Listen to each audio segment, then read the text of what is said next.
ರಣವೃತ್ತಾಂತವನ್ನು ತಿಳಿಯುವಂತಹ ಉದ್ದೇಶದಿಂದಲೇ ಓಲಗಸ್ತನಾಗಿದ್ದಂತಹ ನನ್ನ ಸಮ್ಮುಖದಲ್ಲಿ ನಡನಡುಗುತ್ತಾ ಚಾರಕರು ಬಂದರುಹಿದಂತಹ ವರ್ತಮಾನ ತೀರಾ ಅನಿರೀಕ್ಷಿತ ಏನೂ ಅಲ್ಲ. ಇಂದಿನ ದಿನ ಸಮರ ನಾಯಕನಾಗಿ ನನ್ನಿಂದ ಅಪ್ಪಣೆಯನ್ನು ಕೈಗೊಂಡು ಹೋದಮ ನಮಗೆ ಸಚಿವನೂ ವಾವೆಯಲ್ಲಿ ಮಾವನೂ ಆದಂತಹ ಸುಪಾರ್ಶ್ವಕ ಕಾಳಗದ ಕಣದಲ್ಲಿ ಕಪಿಪಾಳಯವನ್ನು ರಾಮಲಕ್ಷ್ಮಣರನ್ನು ಹಿಮ್ಮೆಟ್ಟಿಸುವುದಕ್ಕೆ ತನ್ನ ಸಾಮರ್ಥ್ಯದ ಮೂಲಕವಾಗಿ ಸತತ ಯತ್ನವನ್ನು ಮಾಡಿ ಹಾಗೆಂದು ಬೇಕಾದಂತಹ ಗೆಲುವನ್ನು ಕಾಣುವಲ್ಲಿ ಸಾಮರ್ಥ್ಯ ಸಾಕಾಗದೇ ಸೋತು ಹೋದಂತಹ ಸುಪಾರ್ಶ್ವಕನ ವರ್ತಮಾನ. ಎಲ್ಲರ ದೇಣಿಗೆ ಉಂಟು ಲಂಕೆಯ ಸ್ಥಾಪನೆಯಲ್ಲಿ, ಲಂಕೆಯ ಬೆಳವಣಿಗೆಯಲ್ಲಿ. ಯಾವುದನ್ನು ಅಲ್ಲಗಳೆಯುವುದಕ್ಕಿಲ್ಲ. ಸುಪಾರ್ಶ್ವಕಾದಿಗಳು, ಪ್ರಹಸ್ತಾದಿಗಳು ಒಂದೊಂದು ಅಡಿಗಲ್ಲಾಗಿ ಲಂಕಾ ಸಾಮ್ರಾಜ್ಯವನ್ನು ಎತ್ತರಿಸುವಂತಹ ಕಾಯಕದಲ್ಲಿ ಒದಗಿ ಬಂದವರು. ಅವರು ಹೇಳಿದ್ದನ್ನೇ ಕೇಳಿದ್ದೇನೋ ಅಲ್ಲ, ನನಗೆ ಕೇಳುವುದಕ್ಕೆ ಇಷ್ಟವಾಗುವುದನ್ನೇ ಅವರು ಹೇಳಿದ್ದಾರಾ? ಇದೆಲ್ಲ ಪ್ರಧಾನ ಆದದ್ದು. ಎಲ್ಲರನ್ನೂ ಮೇಳೈಸಿಕೊಂಡು ಈ ಸಾಮ್ರಾಜ್ಯವನ್ನು ಮುನ್ನಡೆಸಿದ್ದು ಸುಳ್ಳು ಅನ್ನುವುದಕ್ಕಿಲ್ವಲ್ಲ. ಅನೇಕ ಸಂದರ್ಭಗಳಲ್ಲಿ ಆಚರಣೆಗೆ ಯೋಗ್ಯ ಅಂತ ಕಂಡಂತಹ ಅವರ ವಾಕ್ಯಗಳನ್ನು ನಾವು ಪುರಸ್ಕರಿಸಿದ್ದೇವೆ. ಯಾವುದು ನಮಗೆ ಸಲ್ಲದು ಅನ್ನುವ ಭಾವ ನಮ್ಮ ಅಂತರಂಗದಲ್ಲಿ ಮೂಡುತ್ತದೆಯೋ ಅದನ್ನು ಆಡಿದವ ಯಾರು ಅನ್ನುವಂತಹ ಕಾರಣಕ್ಕಾಗಿ ಸ್ವೀಕರಿಸುವುದಕ್ಕೆ ನಾವು ಮುಂದಾಗದೆಯೂ ಉಳಿದಿದ್ದೇವೆ. ಮಾವ ಹೇಳಿದ, ಅಜ್ಜ ಹೇಳಿದ, ತಾಯಿ ಹೇಳಿದಳು, ತಮ್ಮ ಹೇಳಿದ, ಮಗ ಹೇಳಿದ, ಆಡು ಹೇಳಿದ, ಏನು ರಾವಣನ ಅಂತರಂಗದ ನಿರ್ಣಯ. ಅದಕ್ಕನುಕೂಲವಾಗಿ ಬರುವಂತಹ ವಾಕ್ಯಗಳನ್ನೆಲ್ಲ ಆಲಿಸಿ ಅದನ್ನು ಆಚರಿಸಿ ಈ ಲಂಕಾ ಸಾಮ್ರಾಜ್ಯವನ್ನು ನಾನು ಬೆಳೆಸಿದವು. ಅಂತಹ ಸುಪಾರ್ಶ್ವಕ ಇಂದಿನ ದಿನ ಕದನದಲ್ಲಿ ಏನನ್ನು ಮಾಡಿದ? ನಿರೀಕ್ಷಿತವೇ. ಬಹಳ ದೊಡ್ಡ ನಿರ್ಣಯ ಕಟ್ಟಿಕೊಳ್ಳಿಕ್ಕೇನೂ ಇಲ್ಲ, ಹೋದ ಸುಪಾರ್ಶ್ವಕ ಏನಾಗುತ್ತಾನೆ ಅಂತ. ಯಾಕೆಂದರೆ ನಿನ್ನೆ ತನಕ ನಡೆದಂತಹ ಯುದ್ಧದ ವೃತ್ತಾಂತವನ್ನು ನಾವು ಅರಿಯದೇ ಇದ್ದವರಲ್ಲವಲ್ಲ. ಮಹಾವಿಕ್ರಮಗಳನ್ನಿಸಿಕೊಂಡವರು, ಅಸಾಧ್ಯರನ್ನಿಸಿಕೊಂಡವರೆಲ್ಲ ಅಳಿದು ಹೋದ ಮೇಲೆ ಇವ ಹೋಗಿ ಮಾಡುವುದಕ್ಕೇನು? ಆದ್ದರಿಂದ ಚಾರರಾಡಿದಂತಹ ಆ ವಾರ್ತೆ ನಮಗೆ ದೊಡ್ಡ ಆಘಾತ ಏನು ಕೊಡಲಿಲ್ಲ. ಅವ ಹೇಳಿದ, ಯಾರು ಕಲಿ ಸುಪಾರ್ಶ್ವಕನ ರಣಕರ್ಕಶತನಕ್ಕೆ ಯಾರನ್ನೂ ಸರಕು ಮಾಡದೆ ಮುಂದೆ ಹೋದವ ಕೊನೆಗೂ ಸತ್ತು ಬಿದ್ದ. ಆದರೆ ಆ ರಣವೃತ್ತಾಂತವನ್ನು ಅರ್ಹುವಂತಹ ಚಾರಕ ಆಮೇಲೆಯೂ ಇಲ್ಲಿಂದ ಕದಲದೆಯೇ ಸುಮ್ಮಗೆ ಉಳಿದ. ದಿನನಿತ್ಯವೂ ಅವ ಏನು ಸತ್ತವರ ವರದಿ ಮಾಡುವುದೇ, ಹೋಗುವುದೇ. ಇವತ್ತು ಹೋಗಲಿಲ್ಲ, ನಿಂತಿದ್ದ. ಯಾಕೆ ಕೇಳಿದರೆ ನನ್ನ ಅಂತರಂಗ ನಿವೇದಿಸಿಕೊಳ್ಳಿಕ್ಕೆ ಒಂದು ಅವಕಾಶ ಕೊಡಬೇಕು ಅಂತ ನನ್ನಲ್ಲಿ ಯಾಚಿಸಿದ. ಏನಪ್ಪ, ಅಳುಕುವುದು ಬೇಡ, ಹೇಳು. ಹೀಗೆ ಹೇಳಿದರೆ ಅವನಿಗೆ ತೋಚಿದ್ದನ್ನು ನನ್ನ ಮುಂಭಾಗದಲ್ಲಿ ಬಿತ್ತರಿಸಿದ. ಗೂಢಬ್ರಹ್ಮನೊಳು ಹಗೆ ಮಾಡಿ ಕೆಡದಿರು ಬರಿದೆ. ನಾಡದೈವ ಅಂತ ಗುರುತಿಸಲ್ಪಟ್ಟವನ ಮುಂಭಾಗದಲ್ಲಿ ವಿರೋಧ ಸಾಧಿಸುವುದಕ್ಕೆ ಹೊರಟರದು ನಮಗೆ ಕೇಡಿನ ಪರಿಣಾಮವನ್ನೇ ಒದಗಿಸಿಕೊಡ್ತದೆ. ಆದ್ದರಿಂದ ಸುಖ ಸೌಭಾಗ್ಯವನ್ನುಣ್ಣುವುದಕ್ಕಾಗಿ ನಿನ್ನ ದಶಶಿರಗಳನ್ನೂ ಅವನ ಕಾಲಬುಡಕ್ಕೆ ಚಾಚೋ, ಬೇಕಾದ ಸಂಪದವನ್ನು ಒದಗಿಸಿಕೊಡ್ತಾನೆ.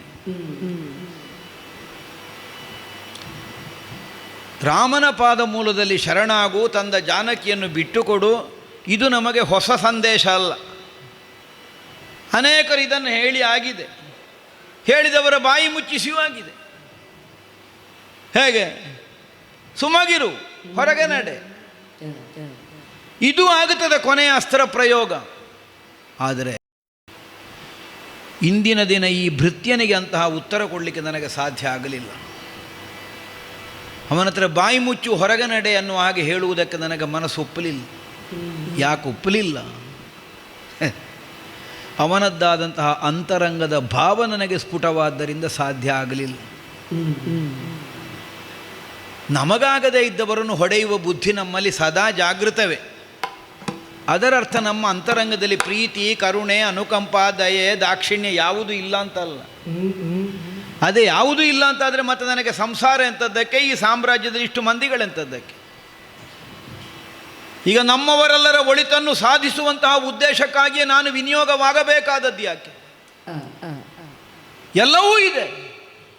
ಆದ್ದರಿಂದಲೇ ಆ ಚಾರಕನ ಅಂತರಂಗದ ಭಾವ ನನ್ನನ್ನು ಬಂಧಿಸಿಯೇ ಬಿಟ್ಟಿತ್ತು. ಏನು? ಬಹಳ ಸೌಭಾಗ್ಯದಿಂದ ದಿನ ಕಳೆಯುತ್ತೇನೆ ಅನ್ನುವಂತಹ ನಿರೀಕ್ಷೆಯಿಂದ ನನಗವ ಸೂಚನೆ ಕೊಟ್ಟದ್ದಲ್ವಲ್ಲ. ಅವನಿಗೇನು? ಒಂದು ಚಾರನಾಗಿ ಕರ್ತವ್ಯವನ್ನು ನಿರ್ವಹಿಸುವುದನಿಗೆ ಬದುಕುವುದಕ್ಕೆ ಬಹಳ ಅನುಕೂಲಗಳು ಬೇಡ, ಯಾವನೊಂದಿಗೂ ನಡೆಯುತ್ತದೆ. ಅವ ಹಂಬಲಿಸಿದ್ದು ಯಾವುದಕ್ಕಾಗಿ? ತನ್ನ ಸೌಭಾಗ್ಯ ಹೋಗುತ್ತದೆ ಅನ್ನುವ ಕಾರಣಕ್ಕಾಗಿ ಅಲ್ಲ. ತಾನೊಪ್ಪಿದಂತಹ ತನ್ನ ಪ್ರಭುವು ಸೌಭಾಗ್ಯ ವಿರಹಿತನಾಗುತ್ತಾನೆ ಅನ್ನುವಂತಹ ಕಾರಣಕ್ಕಾಗಿ ಅವನ ಅಂತರಂಗದಲ್ಲಿ ಒಂದು ವಿಲಾಪ ಹೊರಟಿತು, ಒಂದು ನೋವು ಉದ್ಭವಿಸಿತು. ಯಾವನು ಸಮಸ್ತ ರಾಕ್ಷಸರ ಸೌಭಾಗ್ಯ ಕಳೆಯುವುದಕ್ಕೆ ಕಾರಣವಾಗಿ ಉಳಿದ ಅನ್ನುವ ಹಾಗೆ ನಮ್ಮ ಕುರಿತು ಆಕ್ಷೇಪದ ಧ್ವನಿ ಎತ್ತಿದ್ರೋ, ಅಂತಹ ಲಂಕೆಯ ಒಬ್ಬ ಸಾಮಾನ್ಯ ಭೃತ್ಯರಲ್ಲಿ ಭೃತ್ಯನನ್ನಿಸಿಕೊಂಡವ. ಅಂದರೆ ಕೊನೆಯ ಭೃತ್ಯ ಅಂತ ಅರ್ಥ. ಅವ ಹೇಳ್ತಾನೆ, ಇಷ್ಟೆಲ್ಲ ನಷ್ಟಕ್ಕೆ ಕಾರಣನಾದಂತಹ ನೀವು ಸತ್ತು ಹೋಗಲಿ ಅಂತ ಶಾಪ ಕೊಟ್ಟದ್ದಲ್ಲ ಅವ ನನಗೆ. ಇನ್ನಾದರೂ ನೀವು ಬದುಕಿ ಉಳಿಯಬೇಕು. ನಿಮ್ಮದ್ದಾದಂತಹ ಒಡೆತನದಲ್ಲಿ ನಮ್ಮ ಬದುಕು ಮುಗಿಯಬೇಕು. ಈ ಭಾವವನ್ನು ಅವ ಹೊಂದುತ್ತಾನೆ ಅಂತಾದರೆ ಒಂದು ದೃಷ್ಟಿಯಿಂದ ರಾವಣಾಂತರಂಗವನ್ನು ಓದಿದಂತಹ ಒಬ್ಬನೊಬ್ಬ ಭೃತ್ಯಾವ ಅನ್ನುವುದು ಸ್ಪಷ್ಟ. ಕೇವಲ ಹೊರಗಿನಿಂದ ಏನು ದಶಕಂಠ ಅನ್ನುವುದನ್ನಷ್ಟೇ ಅವ ಭಾವಿಸಿದವಲ್ಲ, ರಾವಣನ ಅಂತರಂಗವನ್ನೂ ಆಲೋಚಿಸಬಹುದಾದಷ್ಟು ಅವನ ಬುದ್ಧಿ ತೀಕ್ಷ್ಣವಾಗಿದೆ. ಒಂದು ದೃಷ್ಟಿಯಿಂದ ನಮಗಿದು ಹೆಗ್ಗಳಿಕೆಯೂ ಹೌದಲ್ಲ. ಯಾವನೋ ಒಬ್ಬ ಬುದ್ಧಿವಂತನನ್ನಿಸಿಕೊಂಡವನಿಗೆ ವಸ್ತು ವಿಷಯವನ್ನು ಮನವರಿಕೆ ಮಾಡುವುದು ಬಹಳ ಪ್ರಯಾಸದ ಕೆಲಸ ಅಲ್ಲ.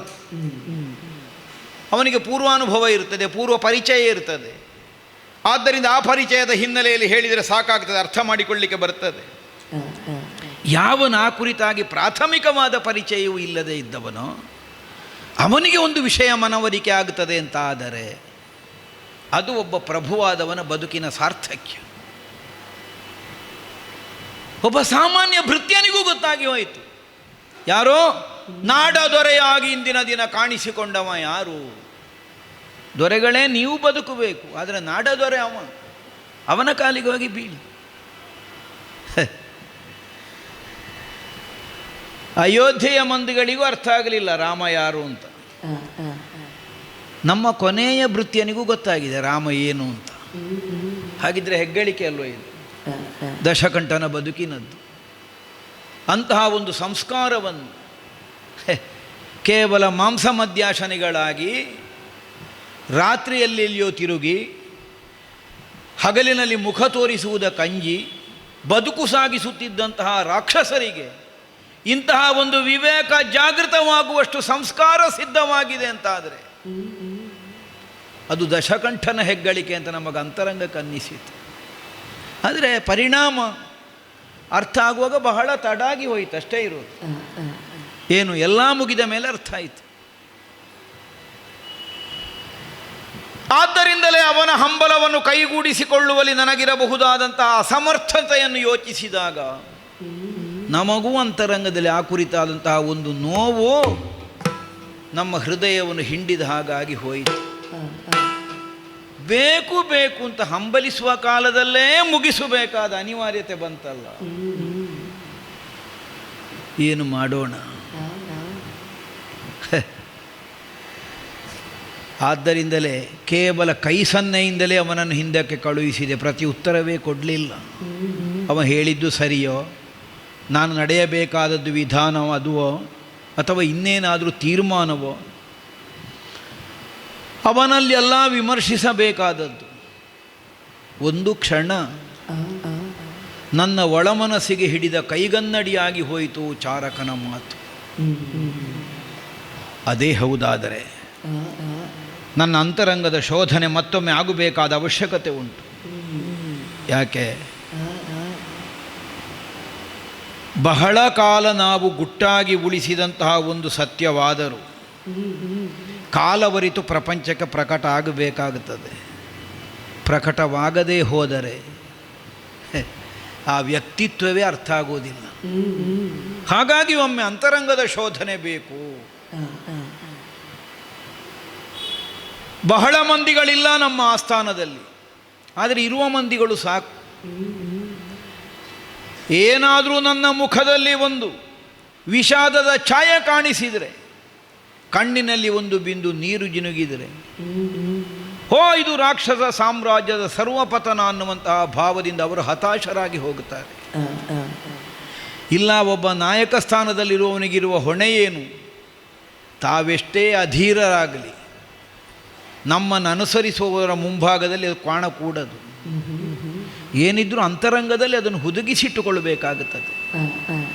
ಹಾಗೆಂದು ಎಷ್ಟು ಹುದುಗಿಸಿಟ್ಟುಕೊಳ್ಳುವುದಕ್ಕೆ ಸಾಧ್ಯ ಆಗುತ್ತದೆ? ಎಲ್ಲೋ ಒಂದು ಕಡೆಯಲ್ಲಿ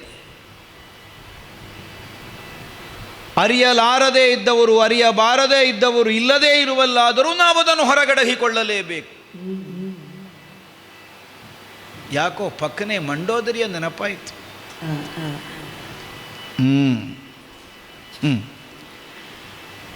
ಒಂದು ದೃಷ್ಟಿಯಿಂದ ಸರಿಯೇ, ಒಂದು ವಿಧದ ದುಃಖವನ್ನು ಹೊತ್ತು ಹೊತ್ತು ನಾನೂ ಬದುಕುತ್ತಾ ಇದ್ದೇನೆ. ಇನ್ನೊಂದು ವಿಧದ ನೋವು ಉಂಡು ಉಂಡು ಉಂಡು ಮಂಡೋದರಿಯೂ ಬದುಕು ಸಾಗಿಸುತ್ತಾ ಇದ್ದಾಳೆ. ಆದ್ದರಿಂದ ಈಗ ನಮಗೆ ಅತ್ಯಗತ್ಯವಾಗಿ ಬೇಕಾಗೋದು ಮಯಜಾತೆಯ ಗೃಹ. ನೋಡೋಣ, ನೇರ ನೇರ ಅಂತಃಪುರವನ್ನು ಸೇರಿಕೊಳ್ಳುತ್ತೆ.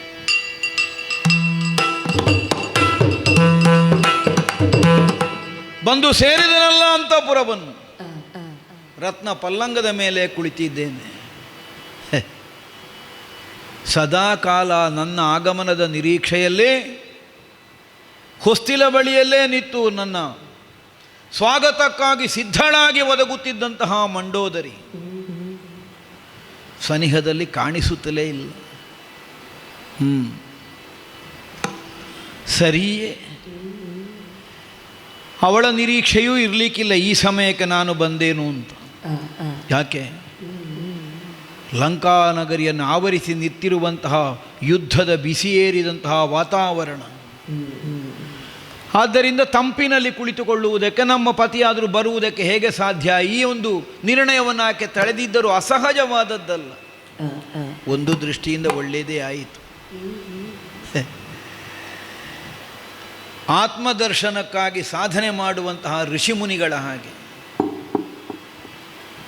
ಯಾವುದು ನನ್ನ ಭೋಗದ ಕೇಂದ್ರ ಸ್ಥಾನವೋ, ಮಯಜಾತಿ ಅಂತಃಪುರವೋ, ಆ ಭೋಗದ ಮಧ್ಯದಲ್ಲೇ ಕುಳಿತೋ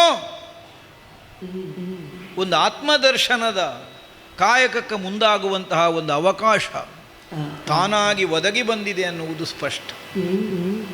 ಹಾಗೆ ಕ್ಷಣ ಕಾಲ ಯೋಚಿಸಿದರೆ ನಮ್ಮ ಬದುಕಿನ ಗತ ಎಲ್ಲ ನೆನಪಾಗಿ ಹೋಗ್ತಾ ಇದೆ. ಹರನೇ